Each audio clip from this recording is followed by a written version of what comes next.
ములక్కాడ వంకాయ టమాటా కర్రీని చాలా ఈజీగా ఎక్కువ మసాలాలు వేయకుండా ఈ విధంగా తయారు చేయండి. చాలా రుచిగా ఉంటుంది. ఎప్పుడు ఈ విధంగానే చేస్తారు. స్టవ్ మీద గిన్నె పెట్టుకుని ఆయిల్ వేసుకుని ఆయిల్ హీట్ అయిన తర్వాత ఉల్లిపాయ ముద్దని ఇందులో వేసుకోవాలి.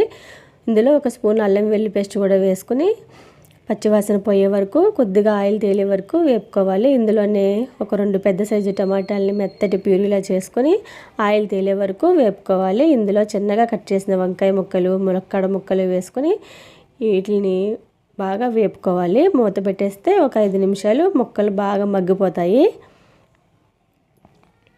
ఇలా మగ్గిపోయిన తర్వాత ఇందులో కారం, రుచికి సరిపడినంత ఉప్పు, పసుపు వేసుకుని వీటిని కూడా ఒక 2 నిమిషాలు వేపుకోవాలి. సన్నగా చీల్చిన పచ్చిమిర్చి ముక్కలు కూడా వేసుకొని బాగా కలుపుకొని తగినన్ని వాటర్ వేసుకొని కూర దగ్గర పడే వరకు ఆయిల్ తేలే వరకు ఉడికించుకుని లాస్ట్లో కొత్తిమీర చల్లుకుంటే ఎంతో రుచికరమైన ములక్కాడ వంకాయ టమాటా కర్రీ రెడీ.